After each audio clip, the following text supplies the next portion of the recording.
যোৱা 23 তাৰিখে আৰতি গড় আমাৰ অসম গণ পৰিষদৰ ৱাৰ্ড মেম্বাৰ তেওঁক মানে বলপূৰ্বকভাৱে ধনৰ লেনদেন কৰি পেলাই মানে কংগ্ৰেছ দলত যোগদান দিবৰ কাৰণে কথা বতৰা কৈছে।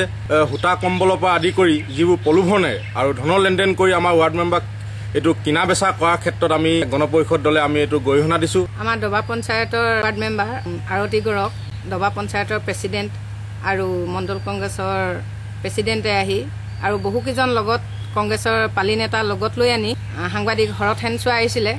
কংগ্ৰেছত যোগ দিবলৈ বুলি বলপূৰ্বক কৰিছে, ধনৰ টোপোলা লেনদেন কৰিবৰ কাৰণে সিহঁতি যোগাযোগ চলাইছিলে।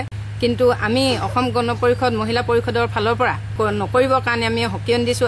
স্থিতি থৰকবৰ হোৱাৰ কাৰণে আজি আমাৰ এই দবা পঞ্চায়তৰ ৱাৰ্ড মেম্বাৰগৰাকীক কংগ্ৰেছত যোগ দিবৰ কাৰণে সিহঁতি বলপূৰ্বক কৰিবলৈ আহিছিলে। পঞ্চায়তৰ সভানেত্ৰী আহিছিল আৰতি গগৈ, মণ্ডল কমিটিৰ সভাপতি আহিছিলে, জোৰ জবস্তি কৰিছে আৰু কৈছো যে মই নহওঁ, মই যি দলত আছো সেই দলতে থাকিম। আমাৰ সমষ্টি বৰ্তমানৰ বিধায়ক শৰৎ শইকীয়া যে ঘনবিচ্ছিন্ন হৈছে, মানে অন্যান্য দালাল চক্ৰৰ জৰিয়তে আমাৰ নিজস্ব দৰ্শনে আঞ্চলিকতাবাদৰ ৰাজনীতি কৰা আমাৰ জনপ্ৰতিনিধিসকলক ভীতি প্ৰদৰ্শন কৰি নিজৰ দলত মানে অংশগ্ৰহণ কৰিবলৈ যি অপ্ৰীতিকৰ ঘটনা ঘটাবলৈ আমাৰ দবা পঞ্চায়তত চেষ্টা কৰিছে।